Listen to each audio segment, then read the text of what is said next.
अब आपने जैसे कि लिस्ट में अपना नाम देख लिया, फिर उसके बाद आपको ये दूसरे जो चेक लिस्ट लिखी इस पर भी टच करना है, क्योंकि चेक लिस्ट डाउनलोड करना बहुत मैंडेटरी है। इसमें आपको क्या क्या चीज़ लेके जानी है और कैसे क्या ले जाना है वो भी चेक करना है। जैसे आप देख सकते हैं एप्लीकेशन फॉर्म, स्ट्राइक आउट, ये इस तरीके से सभी पोस्ट के रिगार्डिंग है जो भी पोस्ट है। The part A to fill the clear and hard hand writing, ठीक है, अपनी आपको हैंड राइटिंग में ये सारी डिटेल भरनी पड़ेगी, ठीक है। एज टू एज आपको ले जाना पड़ेगा, पूरा कंप्लीट आप चीज़ देख लेंगे, जो चीज़ में मैंडेटरी है वो ले जाना, ठीक है। कुछ चीज़ें जैसा कि मैं बता दूं, जैसे कि यहाँ पे डॉक्यूमेंट्स के बारे में दिए गए, बायोमेट्रिक, ठीक है, फॉर डन ऑल की 10th की मार्कशीट आपको ले जाएगा यानी है, ठीक है, और क्या क्या, और 12th की मार्कशीट, ठीक, और फॉर ऑल का मतलब, और फॉर ऑल कैटेगरी मतलब सभी कैटेगरी के लिए ये चीज़ है, कोई मैंडेटरी नहीं है, ठीक है। एसेंशियल क्वालिफिकेशन मतलब जो पोस्ट के रिगार्डिंग है, डी फार्मा बी फार्मा जो भी आपकी हो, ठीक है। The cut off the date 1/7/2023 के अकॉर्डिंग, ठीक है। और डिप्लोमा इन फार्मेसी, अब जैसे यहाँ पे लिखा है एसेंशियल क्वालिफिकेशन में diploma in pharmacy in recognised university, ठीक है।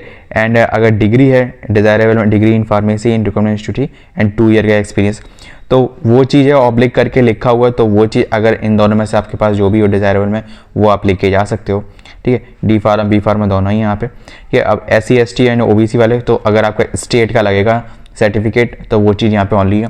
पर एक चीज़ ध्यान रखना, इसमें जो आपका सर्टिफिकेट है ना वो लगेगा पिछली साल वाला, मतलब पिछला साल का जो 23-24 का होगा, जो 1/4/2023 को इशू के बाद इशू हुआ होगा, और 31/3/2024 तक के लिए होगा वैलिड, क्योंकि जो आपकी वैकेंसी थी, नोटिफिकेशन था, वो तभी का निकला हुआ था, ठीक है। तो वो जो फाइनेंशियल ईयर था और जो वो ईयर था वो मैंडेटरी है, तो इस चीज़ का ध्यान रखना। उसी बीच जो इशू हुआ होगा, आपके एप्लीकेशन फॉर्म भरने से पहले जो इशू हुआ होगा वही वैलिड होगा, है ना। तो वो चीज़ अपने ध्यान रखना, खासकर OBC एंड EWS वाले, ठीक है। सब कैटेगरी का अगर आपको कोई सर्टिफिकेट वगैरह हो तो वो आप लगा सकते हैं, ठीक है। DFF and ex service and दिव्यांग वाला, डोमिसाइल UP का आधार, ठीक है, वो चीज़ है, वो चीज़ आप डिपॉजिट कर सकते हैं, ठीक है। करेक्टर सर्टिफिकेट, ठीक है, character certificate for issued by registered officer, ठीक है। और डिक्लेरेशन फॉर 100 रुपये नॉन जुडिशियल स्टैम्प पेपर पे, तो नॉन जुडिशियल स्टैम्प पेपर पे आपको बनाना। पर एक चीज़ है, ठीक है, एक्स सर्विसमैन, ठीक है, यहाँ पे, ठीक है। और document produced by the candidate has to be verified, ठीक है, and signature of the member is to DB committee at least 2 member and chairship. तो इन चीज़ों को देख के आना है, वो सारी चीज़ें जो भी डॉक्यूमेंट नेसेसरी हो वो उनके साथ लेके जाना है। सबसे बड़ी बात है जो अगर आपने देखा होगा जो इसके रिजल्ट में है वो थोड़ा अजीब है, क्योंकि एक चीज़ है कि जैसे कि जो अब जैसे कहीं पे भी DB होता है, एक जो इन्वेंचुअली है ना, ठीक है, तो वो ऐसा तो होता नहीं है कि जितने कैंडिडेट, जैसे कि यहाँ पे 43 कैंडिडेट्स ही इन्होंने कॉल अप किए हैं DB के लिए, तो यहाँ पे 2 चांसेस हैं। अगर होपफुली अगर मे बी जैसे कि कमेंट्स आ रहे हैं कि ये बाइस्ड है या नहीं मुझे नहीं पता, ठीक है, बट अगर ऐसा होने के चांसेस हैं कि जैसे कि 43 में से ऐसा नहीं हो सकता कि 43 ही सबकी सारे डॉक्यूमेंट सब कुछ ओके हो एंड ऑल एस्पेक्ट्स, ठीक है।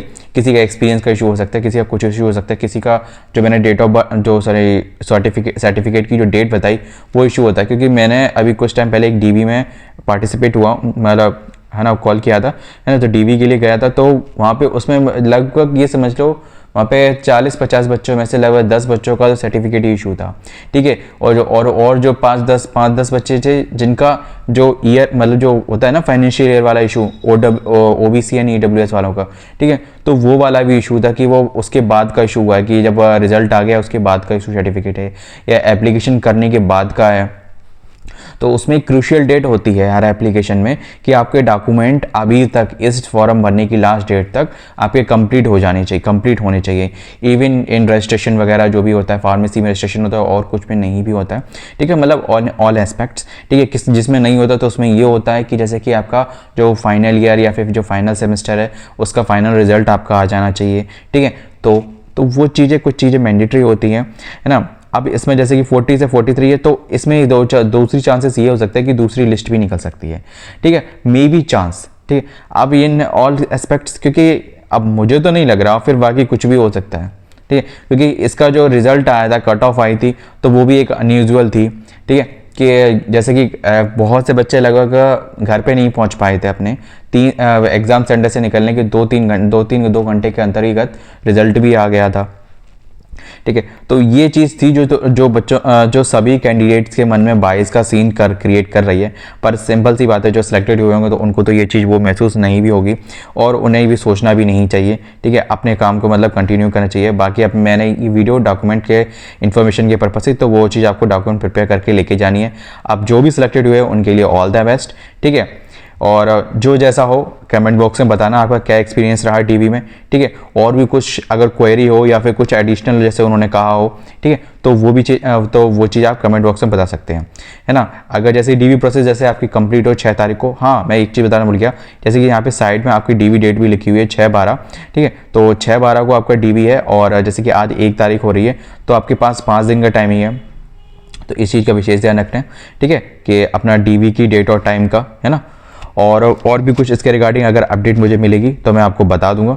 ठीक है, मिलते हैं नेक्स्ट वीडियो में किसी और अपडेट के साथ। जय हिंद।